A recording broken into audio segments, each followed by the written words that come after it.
guys! Welcome to KidsAlive Church. This is an exciting month because it's February and here is Buddy again and he's going to help me tell the parables of Jesus. So these 2 months we're going to study the parables that Jesus told and it is so exciting. Do you know what are parables? What's the meaning of parables? No, not so sure? Well, parables means stories with a moral value. And so Jesus would tell many parables, but we're just going to cover 8 parables in the next 2 months. Are you ready? Yeah. Today we're going to start with the parable of the mustard seed. And it's found in Matthew 13, verse 31 to 32. I'm going to read it for you, so pay attention. He told them another parable. The kingdom of heaven is like a mustard seed, which a man took and planted in his field. Though it is small, the smallest of all seeds, yet when it grows, it is the largest of garden plants and becomes a tree. Wow! So the birds come and perch in its branches. Now, that is all Jesus said about the parable of the mustard seed. So the mustard seed, it represents our faith. It is small.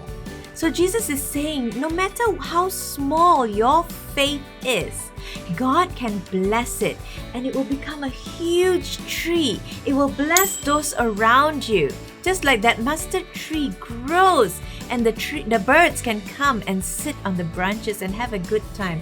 It covers so that people can come and sit under it and enjoy the coolness of the tree. See? So whatever our little faith, little bit that we plant in our lives will bless those around us.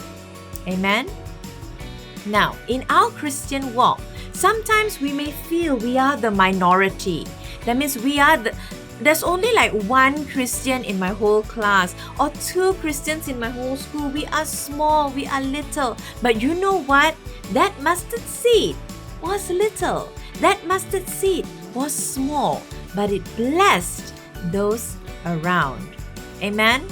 Jesus said, your little faith, your little sowing in His kingdom, that little bit that you put in will bless the kingdom of heaven, right? So when we read His word, we are planting that mustard seed. When we read Jesus' word, when we read the word of God, we are planting that seed in our life and it will grow. Now think about the apple tree. What happens to the apple tree? Just say you have some apple seeds. You eat the apple and you have some seeds. And you plant it. What will happen? It will grow, right? And have you seen an apple tree with only 1 fruit? No. What about 2 fruits? No. An apple tree has many fruits, maybe 50 fruits, maybe 100 fruits of apples, right? You don't just pluck only 1 apple from an apple tree. It's many.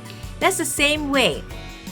Our faith, that little bit that we pray every day, we read the Bible every day, little bit, it will grow and it will bless those around us. So number 1, the mustard seed is small, but grows into a big tree to give shade to those around, right? Number 2, our faith is like the mustard seed that will be important in God's kingdom. And number 3, trust and believe that God will bless the works of your hand. Whatever you do, whatever you put your hand to, whatever your little seeds that you are planting now will be a blessing to those around us. God will bless you. Amen? So let's see what Keisha says in our memory verse. Take it away. Thanks, Teacher Joanna. Here is the memory verse for this week. So faith comes from hearing, that is, hearing the good news about Christ. Romans chapter 10 verse 17. Thank you so much, Keisha. That's wonderful. So you know that your faith Faith is believing in something that you cannot see. So when we believe that whatever we do in God's kingdom, God will bless. Amen. We believe that God will bless our future. And I believe God is going to bless each one of you. So I hope you guys had a good time today. And I'll see you in discussion time. All right? You ready to say goodbye, buddy? Yeah? So, bye guys.